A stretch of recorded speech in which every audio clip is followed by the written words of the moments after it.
It's another beautiful day and I'm happy to be in your homes once again. It's time for No Question Unanswered, and you know how we do it here. We leave no question unanswered. We answer every question on your question paper to make it very easy for you as you go through your preparation towards the exams. My name is Mandy Hilton Latte. I am your host, and today we are taking the science paper. We're looking at Science 2018, Section A. Are you ready for that?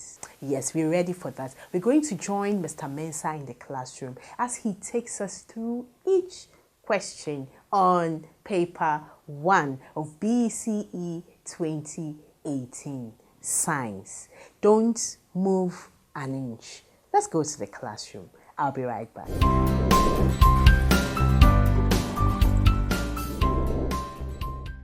My name is Emmanuel Elias Mensah, and today I'm going to take you through the paper 1 of the 2018 Science questions BECE.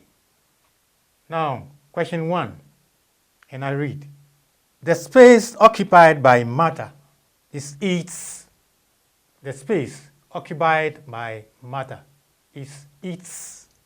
A, area, B, mass, C, volume, and then D, weight. The answer is, of course, the volume. But then, why are the others not right? Now, what is matter in the first place? Matter, we all know, is what? Anything that has what? Volume and can what? Occupy space. So when you look at area, you can liken that to the area. And you can, of course, liken that to mass.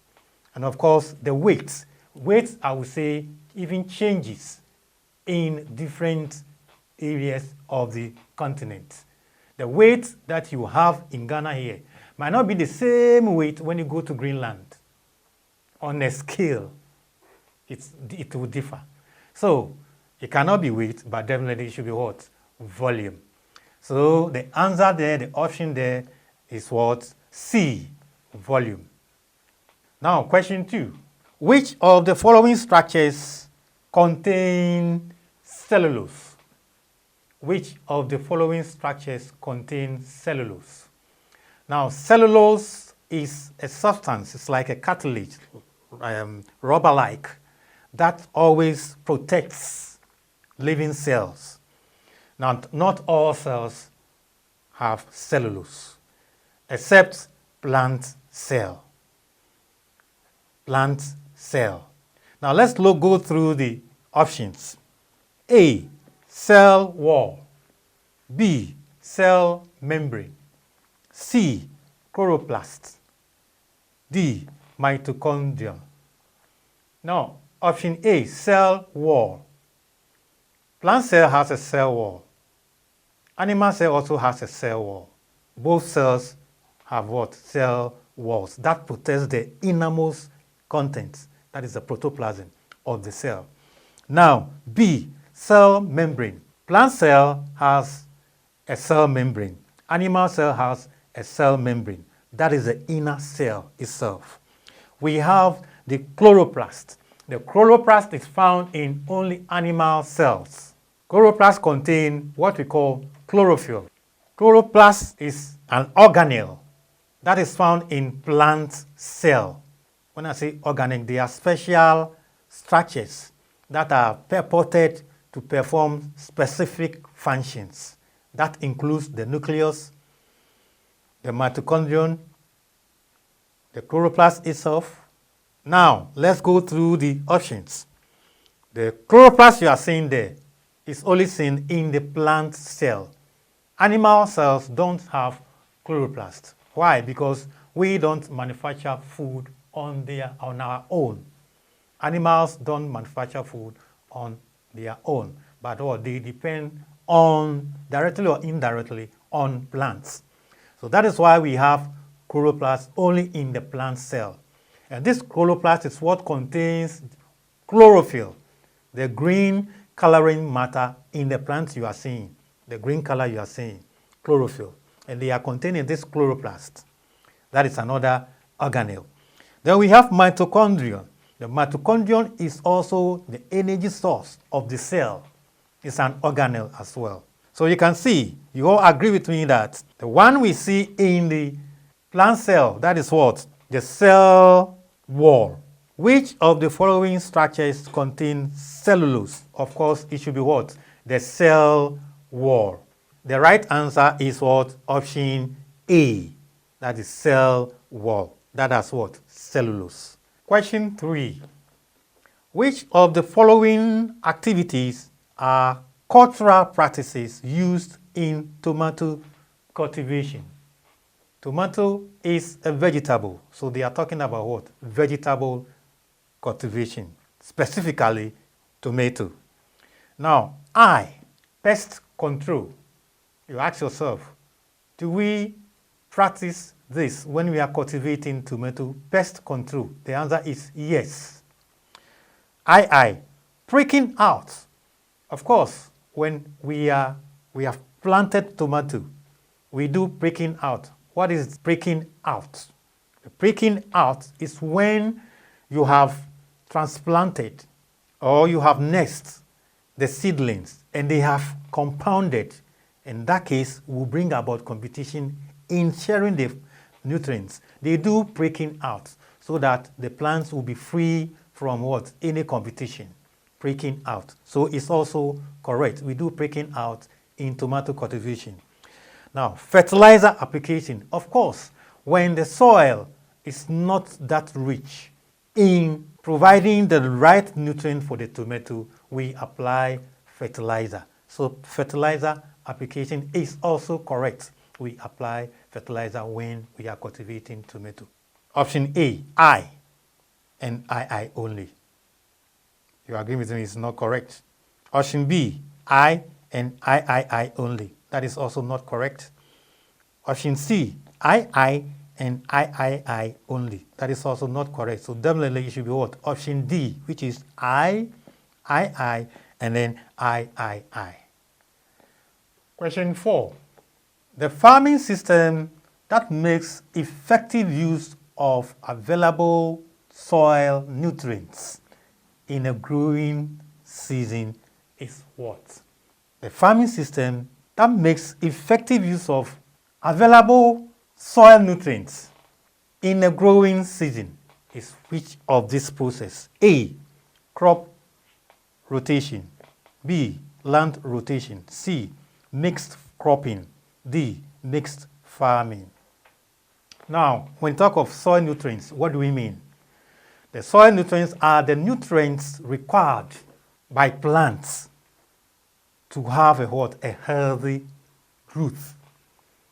There are 16 of these nutrients in the soil. Now, out of these 16, 6 of them are the macronutrients. The nitrogen, the phosphorus, the potassium, which form the macronutrients of the soil. And then the other 3 are the calcium, the magnesium, and then the sulfur. This 6 forms the major or macronutrients in the soil. There are micronutrients, 7 of them also there, which begins with the boron, comes to the magnesium, going to the chlorine, and then we have the copper, we have the iron, and we have the molybdenum. Now, this 7 contributes or constitutes the micronutrients. Now, all these nutrients are required by plants, some on a larger quantity, some on a smaller quantity. Now, the first 3 I mentioned, the nitrogen, the phosphorus, and the potassium, are required by plants on a larger scale for growth, whilst the calcium, the magnesium, and the sulfur are required on a smaller scale. That's why we call them micronutrients. Now, let's come back to the question. They are asking, Which of these processes you are seeing there will retain these nutrients in the soil? Looking at the farming systems over there, A, crop rotation. What is crop rotation? It is a system in which different types of crops are grown on the same plot of land in a sequential order. And there is a plan for this. That makes sure that a leguminous plant is also included in the plan. Let me take that again. Different plants or crops are grown on the same plot of land in a sequential order. Now, this plot of land is divided in sections. Even though it's on the same plot, there are plots on the same farmland, which has been divided into either 3 or 4. And on each, a particular crop is grown on. You can't grow one crop twice on the same plot in 2 seasons. You can't do that. That is not how the plan of crop rotation works. Now, crop rotation makes sure that day in and day out, when the soil loses nutrients, a leguminous plant which will fix nitrogen into the soil is planted on that plot to fix the nitrogen quickly into the soil. That is the idea I want to create about crop rotation. Let's look at the others. I think I've spoken enough about crop rotation. You get the picture now. The other one is land rotation. What is land rotation? Land rotation is a system where a farmer cultivates a piece of land, and then when the land or the soil loses its fertility, he leaves that plot, moves its settlement, goes to another plot, go and cultivate that land too, leaves the old plot to follow. But he will never come back to that land again. It is not like shifty cultivation. So get it right. There is a difference between shifting cultivation and then land rotation. Get the difference clear. Now the next one is mixed cropping. Now mixed cropping is just like you are having tomato. Same piece of land you planted okra. Same piece of land you planted maize. You have mixed the crops. That's why you call it mixed cropping. On the same piece of land, 2 or more crops are planted at the same time. What do you think will happen? Your guess is as good as mine. There is going to be competition. So definitely, the soil will lose what? Its nutrient. So it will not suit the question. Let's get to the next one. The next one is mixed farming. Yes, in the mixed farming, there is the group or the cultivation of crops, all right, but there is also a rearing of what? Animals. Even though at a certain period, the stools or the feces, the waste from the animals can be used to fertilize the unfertile soil, it is still not always in the year. That is organic. That one is organic. And that will also not fit into the question. So you all agree with me that the A, crop rotation, will do for the good answer. So the option, the correct answer there is what? Crop rotation. Question 5. Which of the following members in the food chain will receive the least energy? Now, what is food chain? The question is that. Food chain is the energy transfer, the rate at which energy is transformed from one organism to the other through feeding and then being fed on by another. The energy transformation from one organism to the another through feeding and then being also what? Fed on. Meaning, you are eating me, I'm also eating something. Something is also eating that thing. So that rate at which that energy is transformed is what we call the food chain. Now quickly, let's come to the question. They want to know which of these arrangements you are seeing in the options there will receive the less or the least energy. Now let's see the energy transformation in the first place. Now, A, we have lizard. B, you have grasshopper. Let's quickly write that on the board. Let's see how we can arrange this. Then we will know which of them will receive the list. Now, in food chain, the energy source is where the sun. That is the first energy, that is the origin of the energy that we are talking about. Now, where will this sun go? It will go to the producers. And plants, in this way, are what we refer to as the producers, plants. So if plants are the producers, who are the consumers? You and I, who eat what? Who eats the grass, or who eat what? The plants are the consumers. We are consuming the plants. The source, that is the energy source, coming to the producers. Let me write that on the board. The source going to the producers. And then we have the consumers. Consumers. And then we have the decomposers.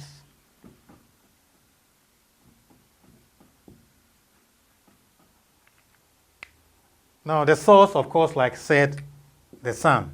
That is the source. Coming to the producers, we have what? Plants. And then going to consumers. That has to do with what? Animals. And the way one eats the other. Of course, the decomposers has to do with this bacteria, the fungi, the protozoans that will what? Decompose these consumers. And then what happens? They return, or they send back into the soil the plant nutrients. Because when they die and they decay, as a result of the decomposers, they will add nutrients into the soil. So quickly, let's come to the question. How do we then arrange this? We said the source, of course, is the sun, followed by what? The producers. So from all the options, which of them do you think is the producer here? Of course, we say plants, so it should be what? The grass.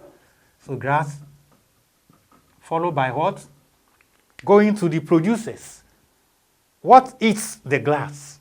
Of course, the grasshopper eats what? The grass. Option C. So coming to what? Grasshopper. And then going to where? The consumers. What eats the grasshopper? The lizard who eats the grasshopper. So followed the option A, lizard.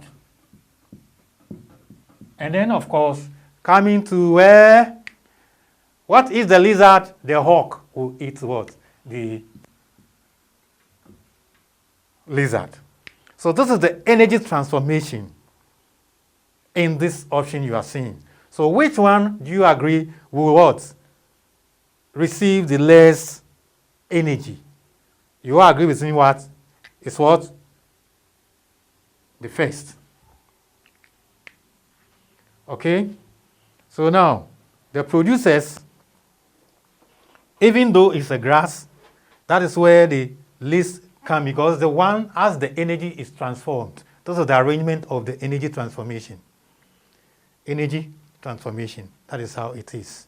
In natural fact, when you want to look at it closely, then we will say that the hawk here has taken all the energy from all these three. I hope you have got me. Okay, if you have, then let's quickly go on to the next question. Right? Question 6. They want to know where fats and oils digestion begins. Now, looking at the options, option A, colon. Where do we locate the colon? In the alimentary canal. The colon is the large intestines. The large intestines. That is the colon. So that means you have even passed the small intestines before you even go to the large intestines. So the colon is what? Out. B, the gullet.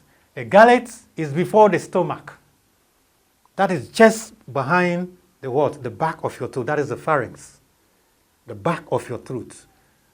The tube, right from your buccal cavity, that is what? Your mouth, connects through the gullet before you join the stomach. Okay? So, before you even join the stomach, you have the gullet. So, that place, digestion doesn't take place. Digestion doesn't take place in a gullet. It's a tube. C, we have the mouth, the buccal cavity itself. Now, the buccal cavity or the mouth, the only digestion that takes place there is cooked starch. So, your rice, your bangkun, your kenkey that you ate begins to digest right in your mouth. Meanwhile, the fish and the fats and oils that you swallowed or you started chewing alongside will not digest until they get to the first part of the small intestines. And what do we call that? The duodenum. So let's come back to the options. A, colon. B, gullet. C, mouth. D, duodenum. So the right answer there is what? The duodenum, the first part of the small intestines. And how does this occur? In the duodenum, there is a structure over there. It's a leaf-like structure, which we call the pancreas. Now, the pancreas will secrete a fluid we call the pancreatic fluid. That pancreatic fluid contains enzymes. And one of these enzymes which act on lipids, that is fats and oil, is what they call the pancreatic lipase. Pancreatic lipase. That is the enzyme that acts on fats and oils and breaks it down to fatty acids and glycerol. So that is where fats and oil digestion takes place. I hope you have got me clear. So fats and oil digestion begins from where the first part of the small intestines we call the duodenum, as a result of pancreatic lipase coming from pancreatic juice. Let's move on.